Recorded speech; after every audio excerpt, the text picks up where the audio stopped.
Thank you. I'm Brian Rodgers with ChangeAustin.org. I am going to launch right into my presentation on the PowerPoint. Click. Okay. Welcome to Texas, but pay your own way. Okay, this is from the ERGSO's PowerPoint. It says the state contributes 6.25 times the calculated amount of incremental local taxes. Are you sure that's the way it works?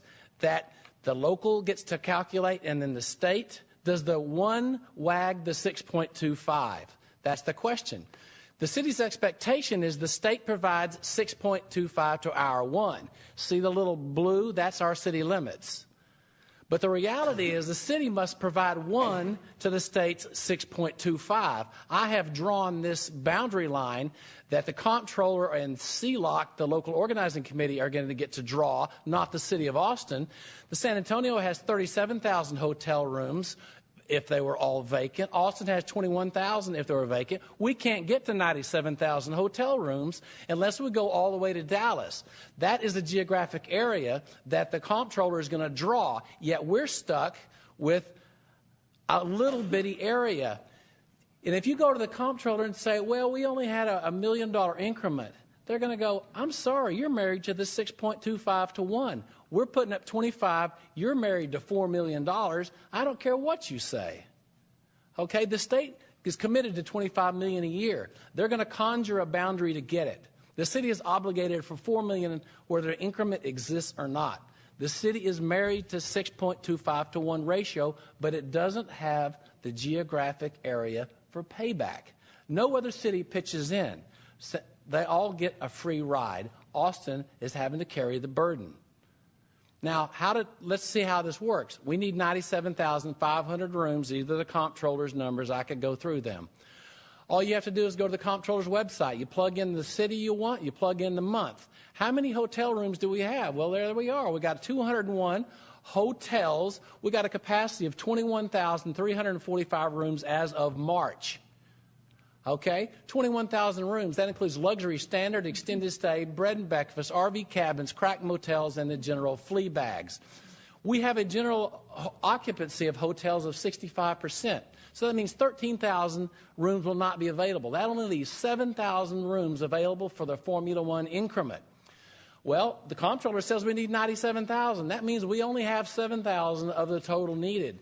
So when you put that ratio of 7%, we really come up way short of our hotel increment. Where's it going to come from? The state's going to go, I don't care where it comes from. You signed up for it. Okay? And here's how the market area is determined. This is the administrative code. The requester shall submit the impact report and propose the desired area. That's CLOC. We're going to relinquish our control to CLOC. That is the local organizing committee. The comptroller makes the final determination. The city does not get to pick its market area. It will be imposed on us if you sign up for this program. Okay? Do not give authority to CLOC. CLOC they're granted power by the city of Austin to carry out the contract negotiations. They do not represent the Austin taxpayer. The CLOC becomes the requester with its own agenda.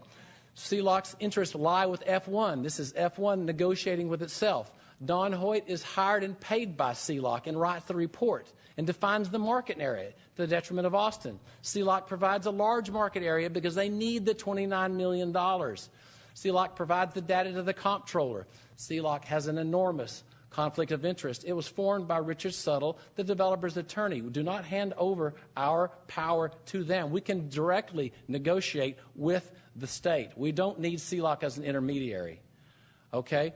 Dr. Hoyt is their consultant already. He's going to find out that it's a great deal, and they're going to run their market study all the way to Dallas to get their geographic area. Again, this is what we think we're going to be able to report. This is what is going to happen. It works the other way, and no other city helps. Are you going to be able to get $4 million of delta out of those 7,000 hotel rooms? I think not. Okay? What about, here's an identical kind of study, 2003, for the British Formula One. 116,000 visitors. Not only did it have F1, it had British Formula 3, Formula 3000, the Porsche Super Cup, and a historic car race. Practice and qualifying sessions. The race was all-day additional entertainment. Ours is 130,000. They say 75% of the people are going to come from out of state. Well, what happened in England? 97% came from Britain. Only 3% came from overseas. So this whole thing is predicated on new money, like the domain, 100% new shoppers, right? Well, this is 75% new people coming to Texas. That's not the way it's going to work. People are going to wake up in Dallas, they wake up in Houston, San Antonio, they're going to hop in their Cadillac Escalade, they're going to start mixing drinks, they're going to drive up here for the day, they're going to go to the race, and they're going to go home, and they're not going to fill any of our coffers, okay? But the comptroller is bound. They can draw the lines, and they will dip into our background economy to try to get it. Okay, British Grand Prix, $52 million impact.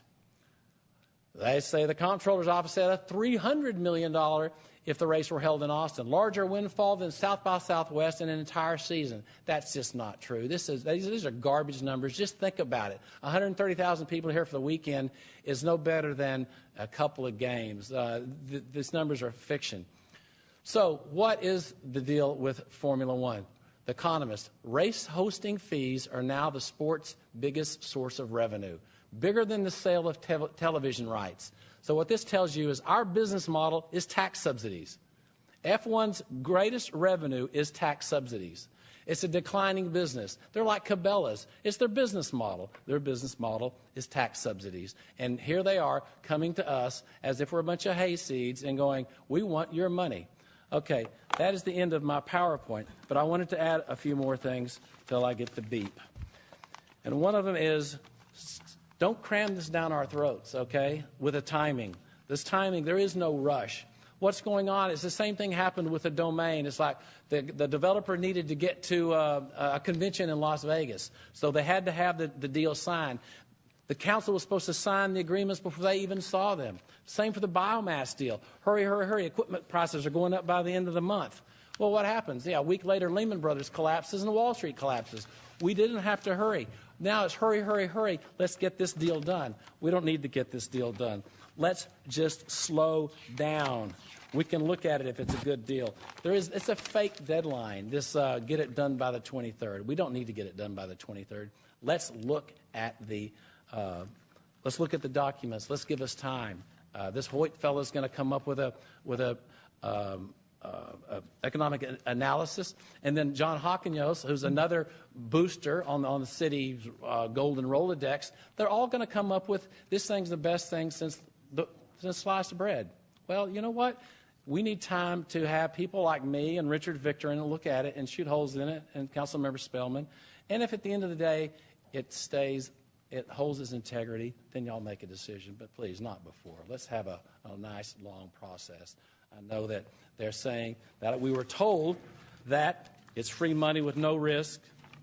The city would not be at risk of any money, and that we do not do economic development deals outside the city limits. Well, this is an economic development deal, and I was part of a committee that had a whole pathway on how these deals were supposed to be done. And there was a public hearing. There was 6 days before the first. All the information had to be up. I mean, and now we're getting railroaded. I'm just cautioning you all to slow down.